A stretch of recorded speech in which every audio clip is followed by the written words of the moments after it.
Hello, welcome back to the channel, and if you're new, subscribe. In a previous video, I sculpted this guy right here, the Yutyrannus, link in description, and it is based on the subadult specimen ZCDM V5001. Now, extrapolating for various reasons of camouflage of modern animals, I have put together what I believe solid explanation as to the paint scheme of my Yutyrannus. Now, going back, let's see what causes stripes. And after a bit of research, it is mostly vertically aligned environments, which in turn would need a vertical pattern in order to camouflage. Now today, the vertical environments we see is typically like grasslands or coniferous forests, but the Mesozoic grass wasn't super prevalent, having only appeared during the latest Cretaceous.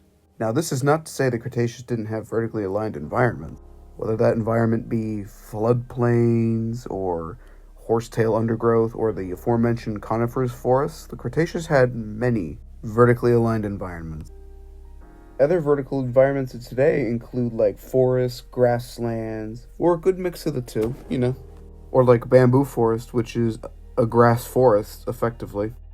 Now, forests look a bit different to today than they usually do, and this is for a variety of reasons, including North America lost most of its megafauna, except bison and cervids.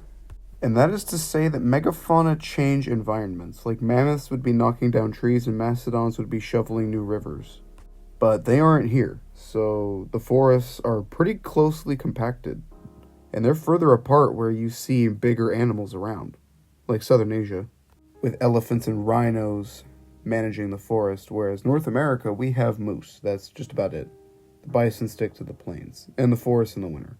All this to say that the Yutyrannus Formation would probably have more widely spaced forests due to the Titanosaurs that lived there, which, as I previously established, megafauna knocked down trees and clear paths, would have more widely spaced trees. And now, with all that exposition out of the way, I bring you my hypothesis. I assume that a stripe pattern in a more widely open forest by Titanosaurs would be more widely open stripes, and thus more of a banding situation more than a tiger stripe thing going on. Now for the main color, I've used Sinosauropteryx as a base, as carnivores of a given area tend to have vaguely similar colors as they need to camouflage against the same things. Now finally, I've countershaded it based on every other non-avian dinosaur we found color in, especially the two contemporaneous Psittacosaurus and Sinosauropteryx, which lived also in the Yutyrannus Formation. And counter shading just helps break up the outline by making it look like there's a light source on top, which is the sun, and on bottom, which is nothing, because it's a lighter color. It just confuses animals, so.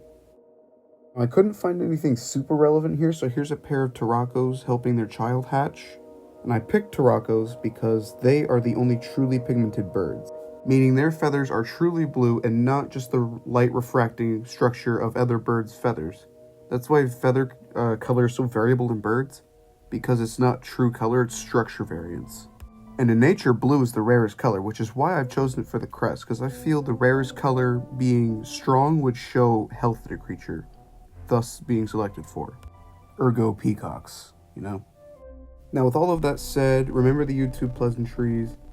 Gotta push this video out there for the algorithm, Have a nice day and enjoy the time lapse.